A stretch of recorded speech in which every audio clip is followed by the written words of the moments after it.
it's super important to have Indonesian influence in the mosques. I think a lot of Indonesian Muslims in America aren't very well known in the public, and it's crazy because I think Indonesia is like the biggest Muslim population in the world. Menampilkan wajah Indonesia yang dipadukan dengan desain tradisional memang menjadi bagian dakwah memperkenalkan Islam dan Indonesia dalam merancang pembangunan Masjid Istiqlal di Sugar Land, tak jauh dari kota Houston, Texas. As our community has started to grow larger, we really need to have the space to accommodate our jama'ah to park as well as to just pray, because while this has been good for the past few years, we definitely needed to expand. Masjid baru diaspora Indonesia ini memang dibutuhkan untuk mengakomodasi jemaah yang semakin bertambah, terutama saat Ramadan. Kapasitas masjid lama yang terbatas membuat jemaah pria terpaksa melakukan sholat di luar.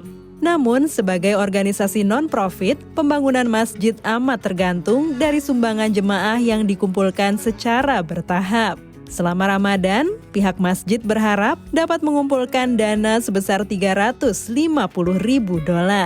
Untuk pembangunan masjid yang baru, itu penggalangan dananya itu terutamanya berasal dari swadaya masyarakat Muslim Indonesia yang sebagian besar tinggal di Houston ataupun di luar kota Houston.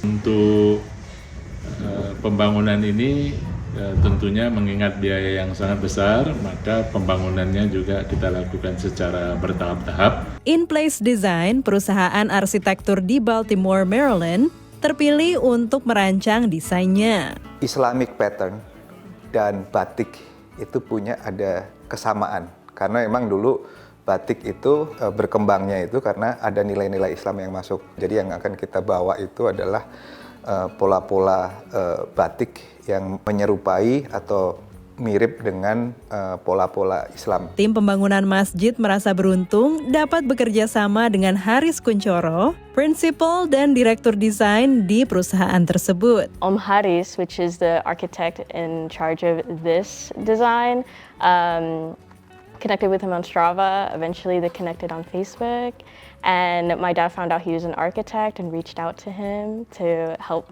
design our mosque. Kalau mendesain masjid itu harus ada kubah. Kalau mendesain masjid itu harus seperti yang di Middle East. Sebetulnya nggak harus seperti itu, gitu ya. Jadi ya satu masalah fungsi kan sebetulnya. Mau bentuknya seperti apapun juga bisa ya.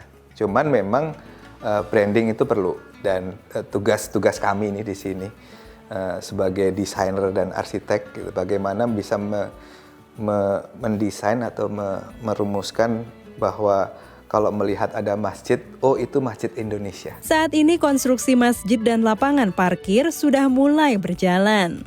Dengan dukungan dana yang cukup, masjid baru diharapkan akan dapat mulai dipakai tahun ini. With this new mosque, the design of the building will be facing the Kaabah, so it'll be a lot more ergonomical. So it'll be really nice in that sense. And then there's another building on top of that for like a multi-purpose activity room and a bigger place to do wudu and stuff. Because right now, if you saw the bathroom, it's pretty small, right? Kapasitas lebih besar dengan berbagai fasilitas akan memungkinkan masjid melayani jemaah dari berbagai kalangan usia dan bangsa, tak hanya Muslim Indonesia. Dari Sugar Land, Texas dan Baltimore, Maryland, tim VOA.